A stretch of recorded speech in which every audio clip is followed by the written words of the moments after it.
Hello friends, reading comprehension passages ആണ് ഈ നോക്കുന്നത്. പാർട്ട് 2 വീഡിയോ ആണ്. റീഡിംഗ് കോംപ്രിഹെൻഷൻ പാസേജിന്റെ പാർട്ട് 1 വീഡിയോയുടെ ലിങ്ക് ഡിസ്ക്രിപ്ഷനിൽ കൊടുത്തേക്കാം. അപ്പോൾ അതിൽ നമ്മൾ നോക്കിയത് ചെറിയ പാസേജസ് ആണ്. ചെറിയ പാസേജ് എന്ന് പറയുമ്പോൾ പാരഗ്രാഫ്, ഒരു ചെറിയ പാരഗ്രാഫ് ആണ് നോക്കിയത്, പാസേജ് ആയിട്ടില്ല. രണ്ട് പാരഗ്രാഫ് നോക്കി അതിൽ ഓരോ ക്വസ്റ്റ്യൻസ് വീതം നോക്കിയിട്ടുണ്ട്. അപ്പൊ ഇതിനകത്ത് കുറച്ചും കൂടെ പാസേജ് എന്ന് പറയാവുന്ന രീതിയിൽ പാസേജ് ആണ് നോക്കുന്നത്. ഒരു ചെറിയ പാസേജ്, രണ്ട് പാസേജസ് നോക്കുന്നുണ്ട്. അതിൽ നിന്ന് ഓരോന്നിന്നും രണ്ട് ക്വസ്റ്റ്യൻസും നോക്കുന്നുണ്ട്. അപ്പം ആ പാസേജ് നമുക്ക് ആദ്യം വായിക്കാം. Many animals hibernate during parts of the year, entering a state that is similar to a very deep sleep. But hibernation is more than simply a deep sleep. The animal's body temperature drops well below its normal range. The animal does not wake up for a long period of time, and its metabolism slows to the point that the animal does not need to eat or relieve itself during that period. In order to prepare for hibernation, the animal must build up its body weight and increase its body fat. This is important since the animal will be living off its own body fat during the months of hibernation. Of course, once the period of hibernation is over, the animal wakes up to find itself slim and trim once again. അപ്പോൾ ഈ ഒരു passage എന്തിനെ കുറിച്ചാണെന്ന് മനസ്സിലായിട്ടുണ്ട്. ഹൈബർനേഷനെ കുറിച്ചാണ് പറഞ്ഞിരിക്കുന്നത്. ഇനി നമുക്ക് questions നോക്കാം. First question, how does an animal prepare for hibernation? Okay, ഇവിടെ പറഞ്ഞേക്കുന്നത് how does an animal prepare for hibernation? ഹൈബർനേഷന് വേണ്ടിയിട്ട് ഒരു ആനിമൽ എങ്ങനെയാണ് തയ്യാറെടുക്കുന്നത്, പ്രിപ്പയർ ചെയ്യുന്നത് എങ്ങനെയാണ്? അപ്പോൾ ഓപ്ഷൻസ് നോക്കാം. It exercises for 2 months, it gradually increases its sleeping habits, it grows extra fur, it eats more food than usual. ഈ ഒരു ക്വസ്റ്റ്യന്റെ ആൻസർ കറക്റ്റ് ഈ ഒരു പാസേജിന്റെ രണ്ടാം പാരഗ്രാഫിൽ ആദ്യത്തെ സെന്റൻസിനുണ്ട്. In order to prepare for hibernation, the animal must build up its body weight and increase its body fat. Prepare എങ്ങനെയാണ് ഹൈബർനേഷന് വേണ്ടിയിട്ട് പ്രിപ്പയർ ചെയ്യുന്നത്? It builds up its body weight increase ചെയ്ത് അതുപോലെ ബോഡി വെയിറ്റും ബോഡി ഫാറ്റും ഒക്കെ ഇൻക്രീസ് ചെയ്യും. ആ ഒരു ഓപ്ഷൻ ഇതിനകത്ത് എവിടെയുണ്ട്?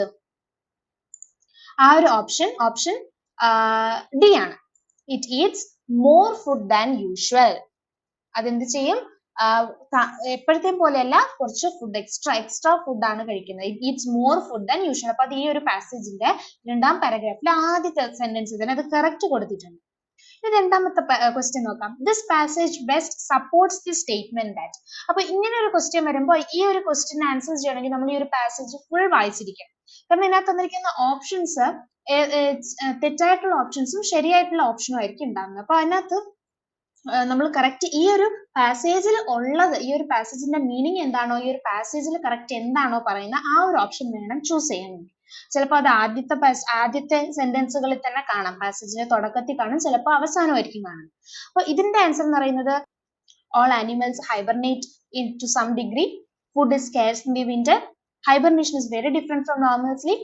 Bears hibernate every year. അപ്പൊ ഇതിനകത്ത് ആൻസർ എന്ന് പറയുന്നത് hibernation is very different from normal sleep, ഈ ഒരു സംഭവമാണ്. അപ്പൊ ഇതിനകത്ത് ഓപ്ഷൻസും കറക്റ്റ് ആ ഒരു സെന്റൻസിനെ കുറിച്ച് ഡയറക്റ്റ് ആയിട്ട് പാസേജിലൊന്നും പറയുന്നില്ല. പക്ഷെ ഈ ഒരു സെന്റൻസ് ഓപ്ഷൻ സി ഇതിനകത്ത് കറക്റ്റ് ഉണ്ട്, അത് കാണിച്ചു തരാം.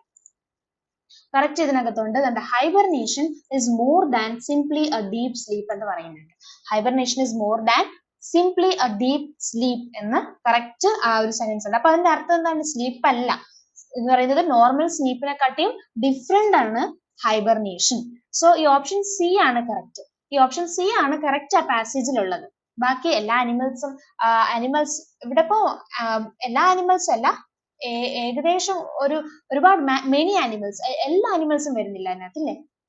ഇതിനകത്ത് ഓൾ ആനിമൽസ് എന്നാ പറയുന്നത്. എല്ലാ ആനിമൽസും ഹൈബർനേഷൻ ഒന്നും ചെയ്യുന്നില്ല. ഇവിടെ മെനി ആനിമൽസ് എന്ന് പറയുമ്പോൾ അവിടെ എല്ലാ ഗ്രൂപ്പ് ഓഫ് എല്ലാ ആനിമൽസും ഹൈബർനേഷനിൽ പങ്കെടുക്കുന്നുണ്ട് എന്നുള്ള മീനിങ് ഇല്ല. ഒരുപാട് ആനിമൽസ് ചെയ്യുന്നുണ്ട്. അപ്പൊ ആ ഒരു ഓൾ ആനിമൽസ് എന്ന് പറയുന്നത് അവിടെ ഒരു തെറ്റായിട്ടുള്ള സ്റ്റേറ്റ്മെന്റ് ആണ്, അത് പാസേജിൽ പറയുന്നില്ല. ഇനി food is scars in the winter സമയത്ത് ഫുഡിന്റെ അവൈലബിലിറ്റി കുറവാണ് എന്നുള്ള രീതിയിൽ ഒന്നും ഇതിനകത്ത് പറയുന്നില്ല. അപ്പൊ ഓപ്ഷൻ സി ആണ് correct answer. Hibernation is very different from normal sleep. അത് കറക്റ്റ് ഈ പാസേജിൽ തന്നെ കൊടുത്തിട്ടുണ്ട്. അപ്പൊ നിങ്ങൾ പാസേജസ് ഒക്കെ എങ്ങനെയാണ് ചെയ്യേണ്ടത്, അല്ലെങ്കിൽ ടൈം മാനേജ് ചെയ്യാൻ വേണ്ടി പാസേജസ് എങ്ങനെയാണ് അതിന് അപ്രോച്ച് ചെയ്യേണ്ടത് എന്നുള്ള രീതികളൊക്കെ എല്ലാവർക്കും ഡൗട്ട് ഉണ്ടാവും. അപ്പൊ ഒരിക്കലും നിങ്ങൾ ഇത്രയും ഇപ്പൊ +2 കഴിഞ്ഞ് വരുന്നവർക്കായിരിക്കും ഒരു കൂടുതൽ ഡൗട്ട്. അപ്പൊ നമുക്ക് എന്താ ചെയ്യാൻ പറ്റുന്ന വെച്ചാൽ, ഇത്രയും നാൾ നിങ്ങൾ എങ്ങനെയാണ് പാസേജസിനെ സമീപിച്ചത്, ആ ഒരു സംഭവത്തിന് ആ ഒരു മെത്തേഡ് നിങ്ങൾക്ക് വേണമെങ്കിൽ അത് തന്നെ യൂസ് ചെയ്യാം. അതിനെ ഒന്ന് ജസ്റ്റ് കൂടുതൽ മെച്ചപ്പെടുത്തി യൂസ് ചെയ്യാം. എപ്പോഴും നമ്മൾ മറ്റ് വേറെ അഡ്വൈസ് ഒക്കെ എടുക്കുമ്പോൾ നമുക്കത് വർക്ക്ഔട്ട് ആവുന്നുണ്ടോ എന്ന് ചിന്തിച്ചിട്ട് വേണം ആ ഒരു മെത്തേഡ് നിങ്ങൾ യൂസ് ചെയ്യാൻ വേണ്ടി. ഫസ്റ്റ് ഇപ്പൊ ചിലർക്ക് ഈ പാസേജസ് ഫുൾ വായിച്ചതിന് ശേഷം ക്വസ്റ്റ്യനിലോട്ട് കടക്കും. പക്ഷെ ചിലർ എന്ത് ചെയ്യും, ഫസ്റ്റ് ക്വസ്റ്റ്യൻസ് വായിക്കും എന്നിട്ട് പാസേജിലോട്ട് കിടക്കും. പക്ഷെ അത് കുറച്ചും കൂടെ ഒന്ന് ഈസി ആണെന്ന് എനിക്കും തോന്നിയിട്ടുണ്ട്. ഈ ഒരു ക്വസ്റ്റ്യൻ നമുക്ക് ഈ ഒരു പാസേജ് തരുമ്പോൾ പാസേജിന് ശേഷമുള്ള ക്വസ്റ്റ്യൻസ് ഉണ്ടല്ലോ, ആദ്യം ആ ക്വസ്റ്റ്യൻ വായിക്കുക. ഇപ്പൊ ഇവിടെ first how does N animal prepare for hibernation. അപ്പൊ ഈ ഒരു ഫസ്റ്റ് ക്വസ്റ്റ്യനിൽ തന്നെ നമുക്ക് മനസ്സിലായിട്ടുണ്ട് ഈ പാസേജ് ഹൈബർനേഷനെ കുറിച്ചാണ്. അതുപോലെ തന്നെ ഫസ്റ്റ് ക്വസ്റ്റ്യൻ എന്ന് പറയുന്നത് ഒരു ആനിമൽ എങ്ങനെയാണ് ഹൈബർനേഷന് വേണ്ടിയിട്ട് പ്രിപ്പയർ ആണ്. അപ്പോ കറക്റ്റ് ആ ഒരു ഫസ്റ്റ് ക്വസ്റ്റ്യനിൽ നിന്ന് തന്നെ ഈ പാസേജ് എന്തിനെ കുറിച്ചാണെന്നും അതിനകത്ത് എന്തൊക്കെയാണ് പറയുന്നതെന്ന് ഏകദേശം ഐഡിയ നമുക്ക് കിട്ടിയിട്ടുണ്ടാവും. അതിനകത്ത് വേണമെങ്കിൽ അതിന്റെ ഓപ്ഷൻസും കൂടെ വായിക്കാം. It exercises for 2 months it gradually increases. അപ്പൊ ഇതും കൂടെ ഒന്ന് വായിക്കാം. അതേപോലെ തന്നെ സെക്കൻഡ് ക്വസ്റ്റ്യൻ എന്ന് പറയുന്നത് this passage best supports the statement that. ഈ ഒരു ക്വസ്റ്റ്യൻ നമ്മൾ അറ്റൻഡ് ചെയ്യണമെങ്കിൽ ഈ ഒരു പാസേജ് ഫുൾ വായിച്ചാൽ മാത്രമേ നമുക്ക് മനസ്സിലാവൂ. അപ്പൊ എന്നിട്ട് നിങ്ങൾ പാസേജിലോട്ട് കടക്കാം.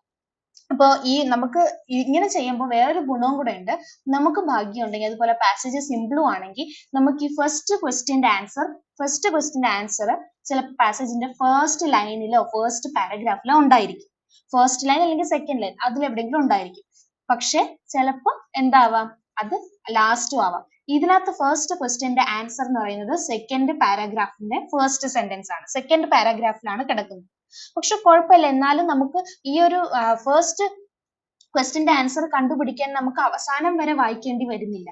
ഇത്ര വരെ വായിക്കുമ്പോൾ തന്നെ നമുക്ക് in order to prepare for, അപ്പൊ ഫസ്റ്റ് ക്വസ്റ്റ്യൻ പ്രിപ്പയർ അല്ലേ ചോദിച്ചത്, അപ്പൊ ഇതൊന്ന് വായിക്കുക. ഓപ്ഷനിൽ ഇതുമായിട്ട് സ്യൂട്ട് ചെയ്തുണ്ടോ, ഉണ്ട്. It eats more food than usual. അപ്പൊ ബോഡി വെയിറ്റ് ഇൻക്രീസ് ചെയ്യുന്നത് എങ്ങനെയായിരിക്കും, ബോഡി വെയിറ്റ് ഇൻക്രീസ് ചെയ്യണമെങ്കിൽ ഫുഡ് ഒരുപാട് കഴിക്കണം. അപ്പം ആ ഒരു ആൻസർ ആണ് കറക്റ്റ്. ഈ ഒരു സംഭവം കറക്റ്റ് അതിനകത്തോണ്ട് നമുക്ക് ചെയ്യാം.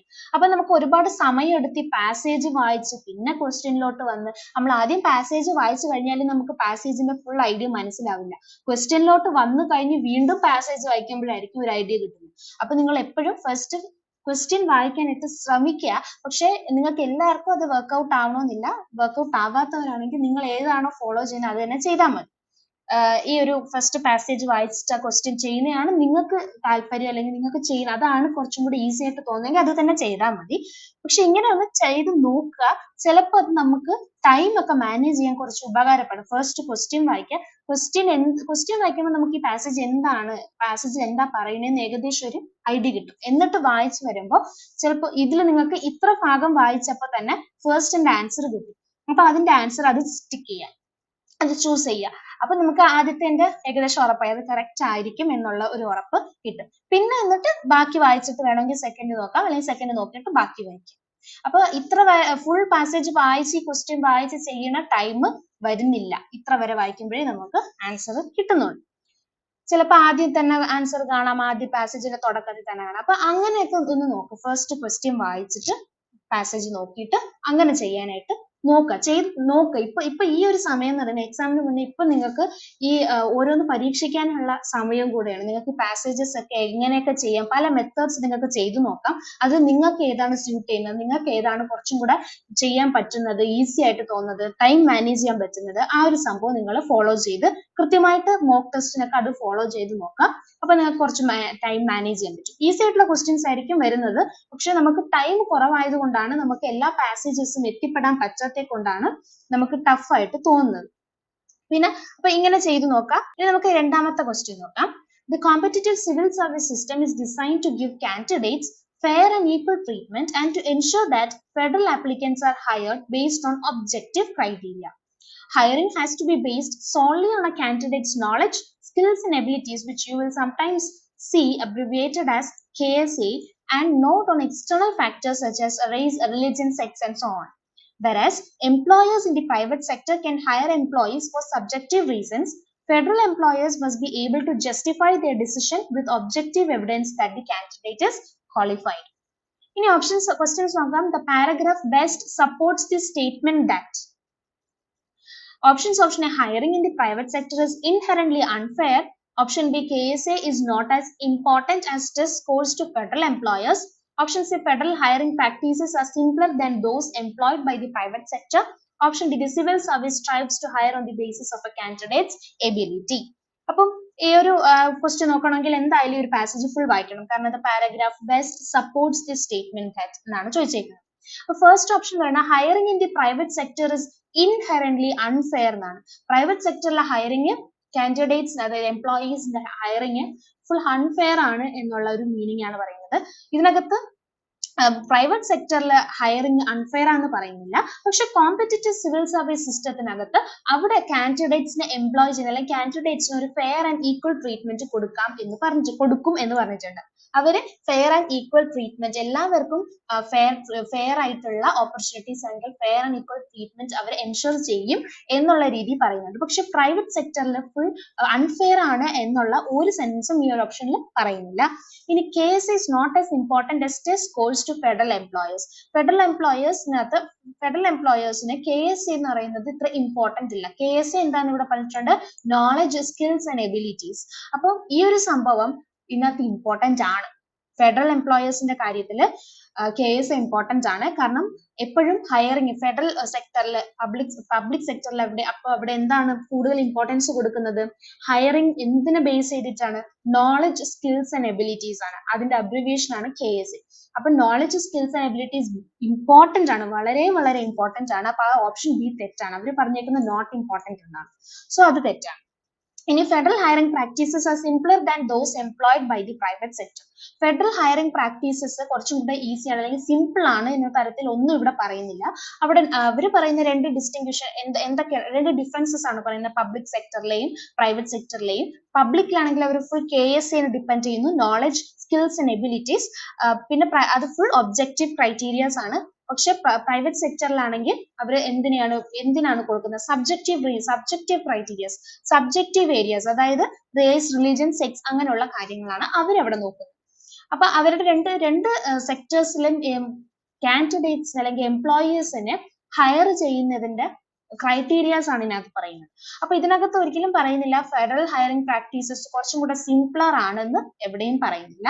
ഇനി the civil service strives to hire on the basis of candidates abilities. Civil service സിസ്റ്റത്തിനകത്ത് എങ്ങനെയാണ് കാൻഡിഡേറ്റ്സിനെ ഹയർ ചെയ്യുന്നത്, കാൻഡിഡേറ്റ്സിന്റെ എബിലിറ്റി, സ്കിൽസ്, നോളജ്. അപ്പൊ ഓപ്ഷൻ ഡി ആണ് കറക്റ്റ്. അത് കറക്റ്റ് ആണ്. Option D, the civil service strives to hire on the basis of a candidate's ability. കാൻഡിഡേറ്റിന്റെ എബിലിറ്റിനെ വെച്ചിട്ടാണ് അവർ എടുക്കുന്നത്. അത് കണ്ട് ഈ ഒരു സംഭവത്തിനകത്ത് കറക്റ്റ് ആയിട്ട് പറയുന്നുണ്ട്. അതുപോലെ തന്നെ അവസാനത്തേതിലും പറയുന്നുണ്ട്. ഈ ഒരു ഹയറിംഗ് എന്തിനെ ബേസ് ചെയ്തിട്ടാണ്, നോളജ്, സ്കിൽസ് ആൻഡ് എബിലിറ്റീസിനെ ബേസ് ചെയ്തിട്ടാണെന്ന് പറയുന്നുണ്ട്. ഇനി the federal government's practice of hiring on the basis of KSA frequently results in the hiring of employees based on race, religion, sex and so forth, who are unqualified for the job, who are qualified for the job on the basis of subjective judgment. അപ്പോൾ federal സെക്ടറിൽ hiring നടത്തുമ്പോൾ hiring KSA base ചെയ്തിട്ടാണെന്ന് പറഞ്ഞു.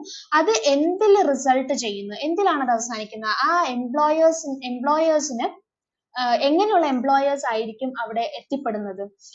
എപ്പോഴും abilities, skills, knowledge ഒക്കെ നോക്കുന്നത് കൊണ്ട് തന്നെ അവിടെ റേസ്, റിലീജിയൻ, സെക്സ് ആ ഒരു സംഭവം ഇല്ല. അപ്പൊ ഓപ്ഷൻ എ തെറ്റാണ്.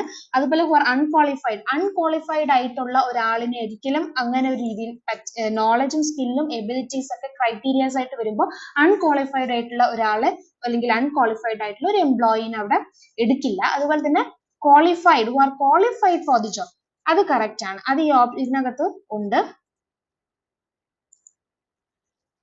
Federal employers must be able to justify their decision with objective evidence that the candidate is qualified. അപ്പോൾ ക്വാളിഫൈഡ് ആയിട്ടുള്ള എംപ്ലോയേഴ്സിനാണ് എടുക്കുന്നത്. അതിന് എങ്ങനെയുള്ള റീസൺസ് അല്ലെങ്കിൽ എവിഡൻസ് വെക്കാൻ പറ്റും, അവർ KSA ബേസ് ചെയ്തിട്ടാണ് അവരെ അവരെ ഹയർ ചെയ്യുന്നത്.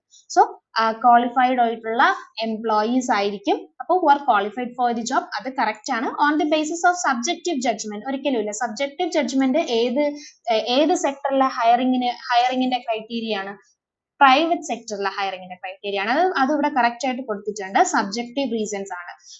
Employers in the private sector can hire employees for subjective reasons.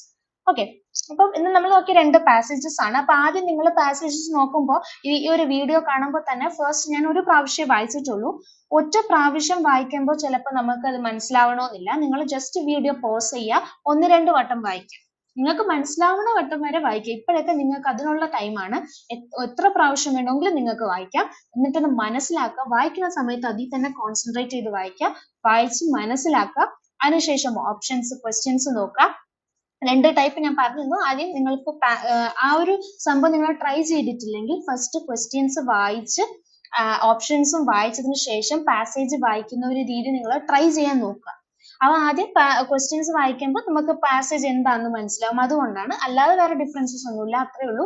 അപ്പൊ ചിലപ്പോൾ നമുക്ക് ഫസ്റ്റ് നമ്മൾ ക്വസ്റ്റ്യൻസ് നോക്കി ഓപ്ഷൻസ് നോക്കി കഴിയുമ്പോൾ ആ ക്വസ്റ്റ്യന്റെ ആൻസർ പാസേജിന്റെ തുടക്കത്തിൽ എവിടെയെങ്കിലും സ്റ്റക്ക് ആവുന്നുണ്ടെങ്കിൽ നമുക്ക് ആ കറക്റ്റ് സംഭവം നോക്കി ഓപ്ഷൻ ചൂസ് ചെയ്യാൻ പറ്റും.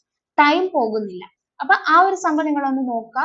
അതിനുശേഷം നിങ്ങൾ വായിക്കുന്നത് ഒരുപാട് പ്രാവശ്യം മനസ്സിലാവുന്നത് വരെ വായിക്കാം. അപ്പൊ നിങ്ങൾക്ക് പാസേജിന്റെ കാര്യത്തിൽ നമുക്ക് ചെയ്യാൻ പറ്റുന്ന എന്താണ്, കൂടുതൽ വായിക്കുക എന്നുള്ളതാണ്. കൂടുതൽ പാസേജസ് ചെയ്യാം, വർക്ക്ഔട്ട് ചെയ്യാം. അതുപോലെ ന്യൂസ് പേപ്പർ വായിക്കുക, എഡിറ്റോറിയൽ പേജസ് വായിക്കാം. അപ്പോൾ നമുക്ക് എപ്പോഴും എന്താ ചെയ്യാൻ പറ്റുക, ആദ്യമായിട്ട് എക്സാമിന് പോകുമ്പോഴത്തേക്ക് എക്സാമിന്റെ ക്വസ്റ്റ്യൻ പേപ്പർ കിട്ടി പാസേജ് വായിക്കുമ്പോൾ ഒരിക്കലും നമുക്കത് വായിച്ചെടുക്കാനോ അതിനുള്ള സമയവും കിട്ടില്ല.